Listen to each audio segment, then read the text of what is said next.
తండ్రి యొక్క కుమారుని యొక్క పరిశుద్ధాత్మ యొక్క నామమున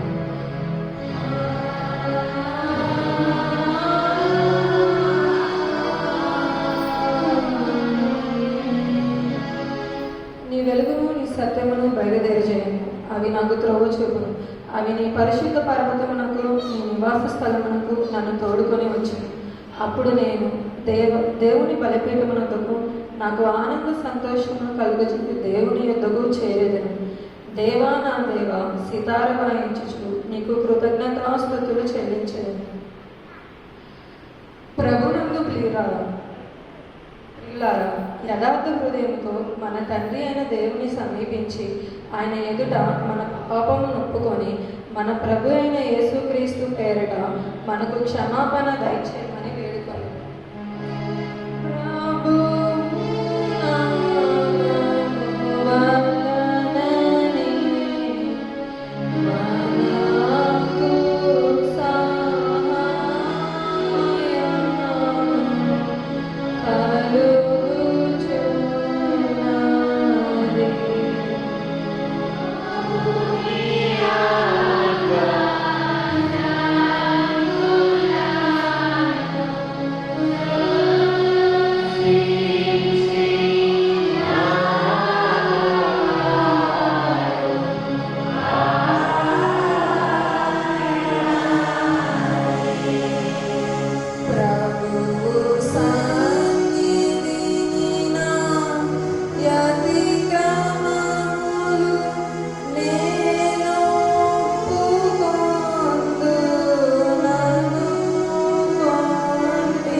సృష్టికర్తవు విమోచకుడు అయిన సర్వశక్తి గల దేవ, దీనులము పాపములకు మేము స్వాభావికంగా పాపములమనియు అపవిత్రులమనియు తలంపు వలన మాట వలన క్రియ వలన నీకు విరోధముగా పాపము చేసిమనియు నీ ఎదుట ఒప్పుకొనుచున్నాము. కావున మేము మా ప్రభు అయిన యేసుక్రీస్తు నిమిత్తము నీ కృపను వెతుకుచు వేడుకొనుచు మితిలేని కనికరము గల నీ యొద్దకు ఆశ్రయముకై వచ్చుచున్నాము.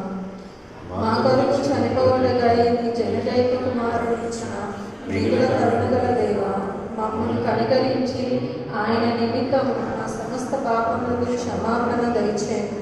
మేము నీ కృప చేత నిత్య జీవం పొందినట్లు నిన్ను గురించి నీ చిత్తము గురించి సరైన జ్ఞానమును నీ వాక్యమునకు తగిన విధేయతను మా యందు నీ పరిశుద్ధాత్మ వలన వృద్ధి పొందింపమని మా ప్రభు అయిన యేసుక్రీస్తు ద్వారా వేడుకుంటున్నాము. ఆమేన్. మన పరలోకపు తండ్రి యగు సర్వశక్తి గల దేవుడు, మన పరలోకపు తండ్రి యగు సర్వశక్తి గల దేవుడు మనలను కనికరించి మన కొరకు చనిపోవటకై తన ఏక కుమారునిచ్చి ఆయన మూలమున మన పాపములన్నింటినీ క్షమించుచున్నాడు. ఆయన నామమందు విశ్వాసముంచు వారికి దేవుని కుమారులకు అధికారం ఇచ్చుచు వారికి తన పరిశుద్ధాత్మను అనుగ్రహించును. నమ్మి బాప్తీసం పొందువాడు రక్షింపబడు. ఓ ప్రభువాడి రక్షణ అందరికీ దయచేయండి.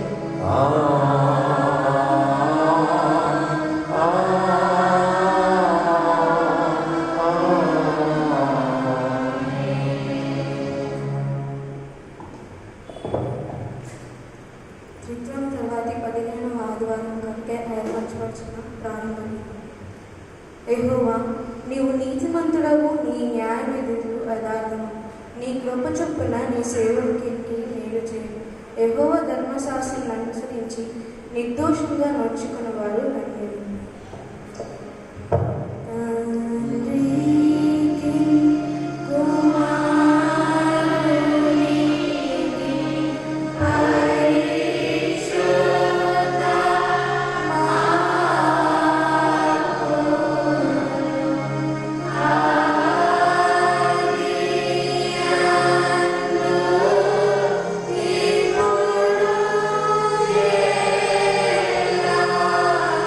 Oh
సాతాను వల్ల శోధనలను జయించి ఏకదేవుడువై ఉన్న నిన్ను పవిత్రమైన హృదయములతోనూ మనసులతోనూ వెంబడించుటకు నీ జనులకు కృపా దయచేయమని నీతోనూ పరిశుద్ధాత్మతోనూ సదా ఏకదేవుడే యుగయుగములు జీవించుచు పరిపాలించును నీ కుమారుడు మా ప్రభు అయిన యేసుక్రీస్తు ద్వారా వేడుకుంటున్నాము. ఆమేన్.